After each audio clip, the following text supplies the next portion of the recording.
കുറച്ചു നാളുകളായി സജനയുടെയും മുൻഭർത്താവായ ഫിറോസിന്റെയും കാര്യങ്ങളാണ് സമൂഹ മാധ്യമങ്ങളിൽ ഏറെ വൈറലായിക്കൊണ്ടിരിക്കുന്നത്.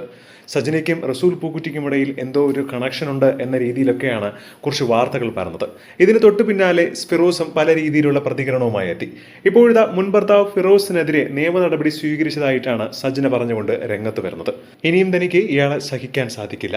മുൻപ് വിവാഹം കഴിഞ്ഞ സമയത്തും ഞാൻ ഒരുപാട് അനുഭവിച്ചിട്ടുണ്ടായിരുന്നു. എൻ്റെ ആദ്യ വിവാഹബന്ധം തകർന്നതിനു ശേഷമാണ് ഇയാളുമായി വിവാഹം കഴിക്കുന്നത്. അന്ന് എനിക്കൊരു കുഞ്ഞുമുണ്ടായിരുന്നു. ആ കുഞ്ഞിനെ ആവട്ടെ സ്വന്തം പോലെ കരുതാം എന്ന് പറഞ്ഞുകൊണ്ടൊക്കെ ആയിരുന്നു ജീവിതത്തിലേക്ക് വരുന്നത്. എന്റെ കുഞ്ഞുങ്ങൾക്ക് വേണ്ടി ഞാൻ പേടിച്ചു വരെ ജീവിച്ചിട്ടുണ്ട്. ഫിറോസിനെ പേടിച്ചാണ് ഇവിടെ വരെ എത്തിയത്. എനിക്കിനി പേടിക്കാൻ വയ്യ.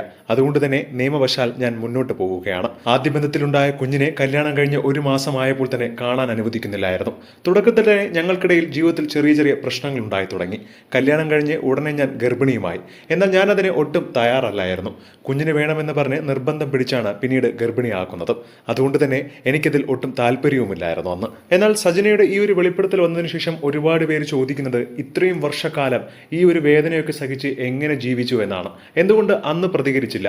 ഒരുമിച്ച് ഒരുപാട് അഭിമുഖങ്ങളിൽ പങ്കെടുത്തു, ബിഗ് ബോസിലേക്ക് വന്നു. പക്ഷേ ഇതൊന്നും ഒരിക്കലും ഒരിടത്തും സജന പറയാൻ കൂട്ടാക്കിയില്ല. മാത്രമല്ല ഇക്കയെ പോലൊരു വ്യക്തി ഞാൻ ജീവിതത്തിൽ കണ്ടിട്ടില്ല, അങ്ങനെയൊക്കെ ഒരുപാട് നല്ല കാര്യങ്ങൾ ഫിറോസിനെ കുറിച്ച് പറഞ്ഞ സജന ഇപ്പോൾ ഇങ്ങനെ ഒരു സംഭവം വന്നതിന് ശേഷമാണ് ഫിറോസിനെതിരെ രംഗത്ത് വരുന്നത് എന്നൊക്കെയുള്ള ചോദ്യങ്ങളാണ് കമന്റുമായി വരുന്നത്.